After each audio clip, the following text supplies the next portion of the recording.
9th class की biology का 8वां chapter start करेंगे जिसका नेम है न्यूट्रिशन मीन्स की ग़िज़ाइयत। इस चैप्टर में हम पढ़ेंगे कि ऑर्गेनिजम्स खुराक को किस तरह प्रिपेयर करते हैं, हासिल करते हैं, उसको किस तरह अपनी बॉडी के अंदर लेके जाते हैं, उसमें से एनर्जी ऑब्जॉर्व करते हैं।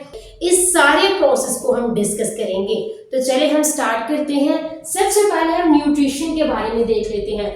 न्यूट्रिशन एक ऐसा प्रोसेस है जिसमें ऑर्गेनिजम्स अपनी खुराक को हासिल करते हैं, उसको तैयार करते हैं, उसको अपनी बॉडी के अंदर लेके जाते हैं और उसमें से कुछ न्यूट्रिएंट्स को ऑब्जॉर्ब करके एनर्जी को हासिल करते हैं जो कि उनकी ग्रोथ के लिए बहुत ज़रूरी होती है। तो आए हम इसकी डेफिनेशन देखते हैं। The process in which food is obtained, ऐसा प्रोसेस जिसमें फूड को हासिल किया जाता है और प्रिपेयर्ड या तैयार किया जाता है, ऑब्जॉर्ब्ड उसको जज़ब किया जाता है, एंड कन्वर्टेड इनटू सब्सटेंस और उनको मादा जात में कन्वर्ट किया जाता है फॉर ग्रोथ एंड एनर्जी, ताकि एनर्जी को हासिल किया जा सके।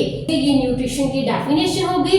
ये ऐसा प्रोसेस है जिसमें ऑर्गेनिजम्स फूड को लेते हैं, उसको अपनी बॉडी का हिस्सा बनाते हैं, उसमें से एनर्जी हासिल करते हैं जो कि उनकी ग्रोथ के लिए काम आती है। इस पूरे प्रोसेस को हम क्या कहते हैं? न्यूट्रिशन। नेक्स्ट हम न्यूट्रिएंट्स की बात करते हैं। What is nutrients? वो मादा जात जिनको ऑर्गेनिजम्स अपनी बॉडी में ऑब्जॉर्ब करके एनर्जी हासिल करते हैं, उन मादा जात को हम न्यूट्रिएंट्स कहते हैं। तो चलिए हम न्यूट्रिएंट्स की डेफिनेशन देखते हैं। Nutrients are the elements and compounds, ये ऐसे एलिमेंट्स और कंपाउंड्स हैं दैट एन ऑर्गेनिजम्स ऑब्टेन, जो एक ऑर्गेनिज्म हासिल करता है, एंड यूजेस फॉर एनर्जी, और उसको एनर्जी के लिए इस्तेमाल करता है, और सिंथेसिस ऑफ न्यू मटेरियल, इसको न्यू मटेरियल की सिंथेसिस के लिए भी इस्तेमाल किया जा सकता है, यूज किया जा सकता है। तो ये न्यूट्रिशन की डेफिनेशन हो गई, ये न्यूट्रिएंट्स की डेफिनेशन हो गई। अब हम कुछ ऑर्गेनिजम्स के बारे में डिस्कस करेंगे। हमने चैप्टर नंबर 3 में भी पढ़ा था कि दुनिया में 2 तरह के ऑर्गेनिजम्स पाए जाते हैं। कौन से?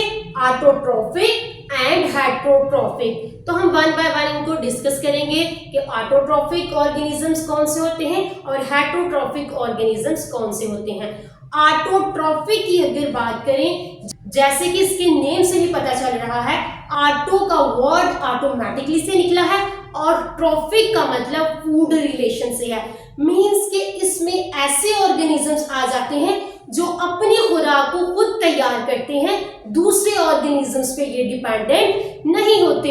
ये ऑर्गेनिजम्स क्या करते हैं? ये ऐसे ऑर्गेनिजम्स हैं, ये इन्वायरमेंट से सादे मादा जात को लेते हैं और उनको कॉम्प्लेक्स सब्सटेंसेस में कन्वर्ट करते हैं और उससे अपनी एनर्जी को हासिल करते हैं। तो चलिए हम इसकी डेफिनेशन देखते हैं।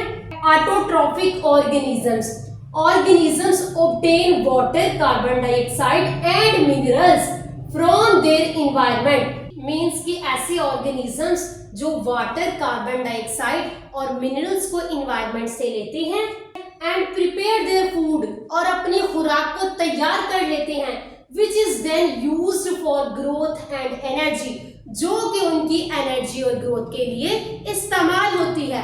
अगर हम ऑटोट्रॉफिक ऑर्गेनिजम्स की एग्जाम्पल की बात करें तो इसकी सबसे बेस्ट एग्जाम्पल है प्लांट्स, क्योंकि प्लांट्स अपनी खुराक को खुद तैयार करते हैं। ये अपनी खुराक के लिए किसी भी दूसरे ऑर्गेनिज्म पे डिपेंडेंट नहीं होते। नेक्स्ट हम हेटेरोट्रॉफिक ऑर्गेनिजम्स को देखते हैं। What is heterotrophic organisms? ये ऐसे ऑर्गेनिजम्स हैं जो दूसरे ऑर्गेनिजम्स को खा करके अपनी एनर्जी को हासिल करते हैं। इट्स मीन कि ये अपनी खुराक को खुद तैयार नहीं कर सकते, ये दूसरे ऑर्गेनिजम्स पे डिपेंडेंट होते हैं। चलिए हम इसकी डेफिनेशन देखते हैं। Organisms obtain their food from other organisms, means कि ये ऐसे ऑर्गेनिजम्स हैं जो दूसरे ऑर्गेनिज्म से अपनी फूड को हासिल करते हैं, and use it for growth and energy, और इसको अपनी ग्रोथ और एनर्जी के लिए इस्तेमाल करते हैं। अगर हम इसकी एग्जाम्पल की बात करें तो इसमें कुछ एनिमल्स, बर्ड्स वगैरह आ जाते हैं। एनिमल्स में ह्यूमन भी, क्योंकि जो इंसान है ये अपनी खुराक को खुद तैयार नहीं कर सकते, ये अपनी खुराक के लिए दूसरे ऑर्गेनिजम्स पे डिपेंडेंट होते हैं, ये दूसरे ऑर्गेनिजम्स को खा करके एनर्जी को हासिल करते हैं, तो ये हेटरोट्रॉफ्स में आ जाते हैं। न्यूट्रिएंट्स की डेफिनेशन तो हमने देख ली, लेकिन अब हम कुछ न्यूट्रिएंट्स को डिस्कस करेंगे।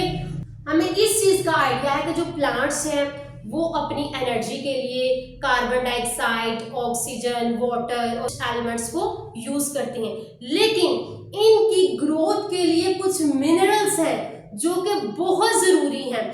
अगर वो मिनरल्स ना हो तो जो प्लांट्स की ग्रोथ है वो अफेक्ट हो सकती है। चलिए हम देखते हैं वो कौन से न्यूट्रिएंट्स हैं और कितनी टाइप्स के हैं।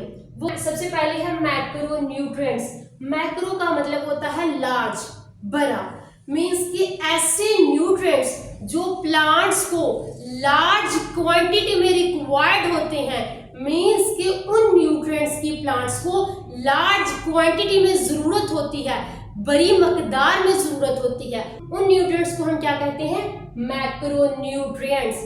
अगर हम इसकी डेफिनेशन देखें तो इसकी डेफिनेशन है the nutrients which are required in large quantity are called macronutrients। ऐसे न्यूट्रिएंट्स जिनकी पौधों को लार्ज क्वांटिटी में जरूरत होती है उन्हें क्या कहते हैं? मैक्रोन्यूट्रिएंट्स।